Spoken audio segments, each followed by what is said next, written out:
यहाँबाट भात खान जाँदैछौँ एकदमै लोकल ठाउँमा हाम्रो गाइड अगाडि छ हाम्रो गाइडले लग्दैछ हामीलाई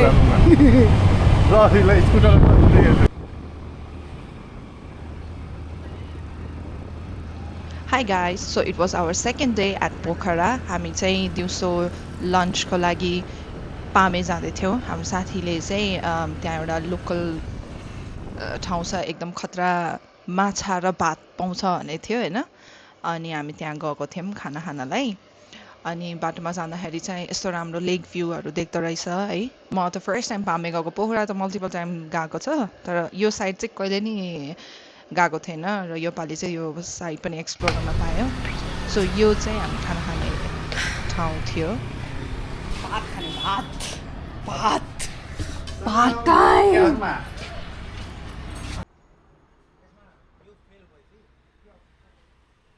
बाट चाहिँ प्याराग्लाइडिङ गरेको एकदम मजाले देखिने रहेछ र साइडमै प्याराग्लाइडिङ ल्यान्डिङ गर्ने ठाउँ थियो अनि यो हामी जुन चाहिँ ठाउँमा खाना खान आएको थियौँ त्यहाँ चाहिँ फर्स्टमा यसरी मोही दिएर के भन्छ स्टार्ट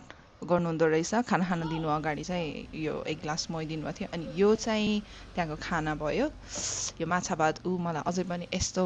पानी आइरहेछ मुखमा अनि यो चामल चाहिँ स्पेसली पोखराको एकदमै स्पेसल चामल जेठो बुढो चामलको भात यस्तो मिठो मैले फर्स्ट टाइम ट्राई गरेको नेक्स्ट टाइम पोखरा गयो भने फेरि खान्छु म र यहीँ काठमाडौँमा पनि म एकदमै खोजिरहेको छु जेठो बुढो चामल पाएँ भने म लिएर आएर पकाएर खानेवाला छु like it was really really good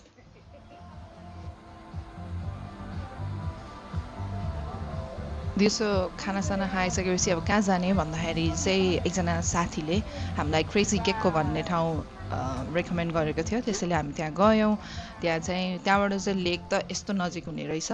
so lake view हेर्दै बस्न रमाइलो रहेछ त्यो रेस्टुरेन्ट अनि मैले चाहिँ एउटा मकटेल अर्डर गरेँ मकटेलै हो मैले अर्डर गरेको अनि त्यो खाएँ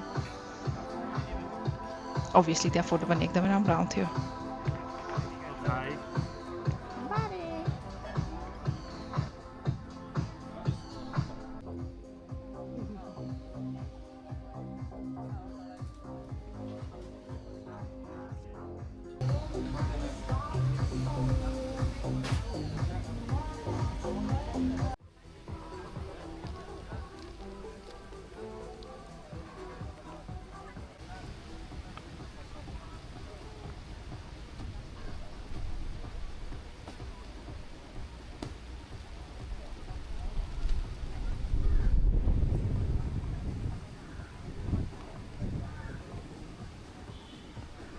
हामी क्रेजी गेक्कोमा बस्दा बस्दै पानी भर्न थाल्यो तर हामीले चाहिँ हाम्रो अर्को साथीहरूलाई कुर्नु थियो हामीले उनीहरूलाई भेट्नु थियो किनभने भोलिपल्ट त हामी काठमाडौँ फर्किँदै थियौँ होइन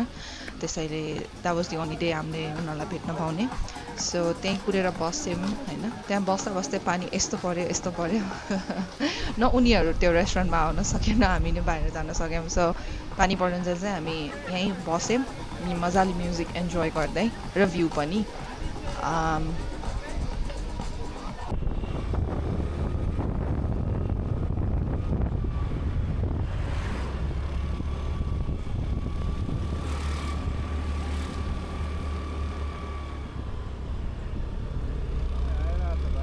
पानी रोकिसकेपछि हाम्रो साथीहरू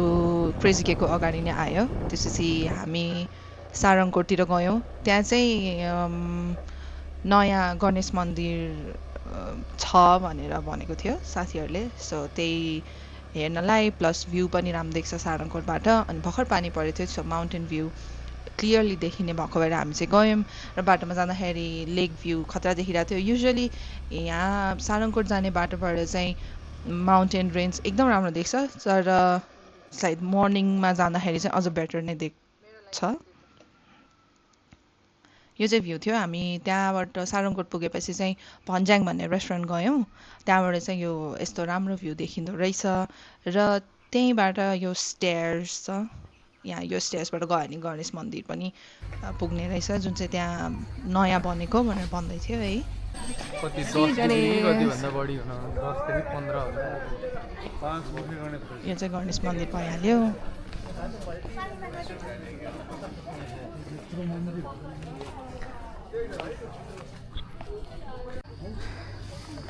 यो लाइट त हानेको के यो चाहिँ त्यहाँ एउटा भ्यू टावर छ, सो यो चाहिँ नाइट भ्यू हो पोखराको। अनि सारङकोटमा यसरी घुमिसकेपछि हामी फर्केर लेक साइड गयौँ, त्यहाँ अलिकति डिनर गरेर अनि हामी होटल फर्कियौँ। त्यो भिडियो चाहिँ मैले लिन बिर्सेँ। सो यो चाहिँ भोलिपल्ट बिहान हामी काठमाडौँ फर्किन लागेको, अनि माउन्टेन रेन्ज एकदम राम्रो देखेको भएर हाइवेबाट लेफ्टतिर गएर यो भ्यूको लागि हामी यतातिर जाँदै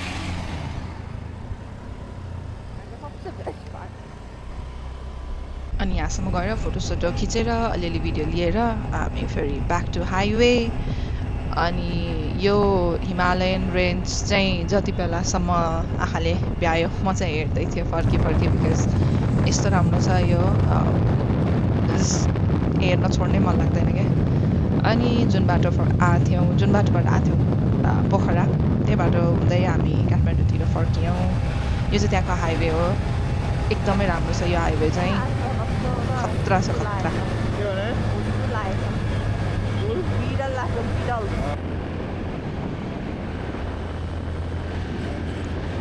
बिचतिर पुग्दाखेरि यस्तो राम्रो हुस्सु लागेको थियो, अनि मैले चाहिँ भिडियो अलिअलि लिइहालेँ होइन।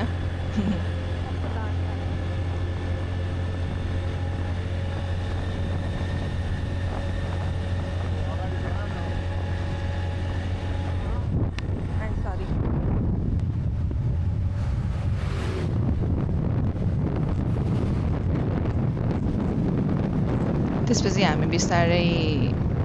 फर्कियौँ हाइवे हुँदै पृथ्वीराज मार्ग पछि त्रिभुवन राजमार्ग, अनि फाइनली काठमाडौँ आइपुग्यौँ। अनि यसरी हाम्रो weekend at Pokhara came to an end. Thank you for watching, by.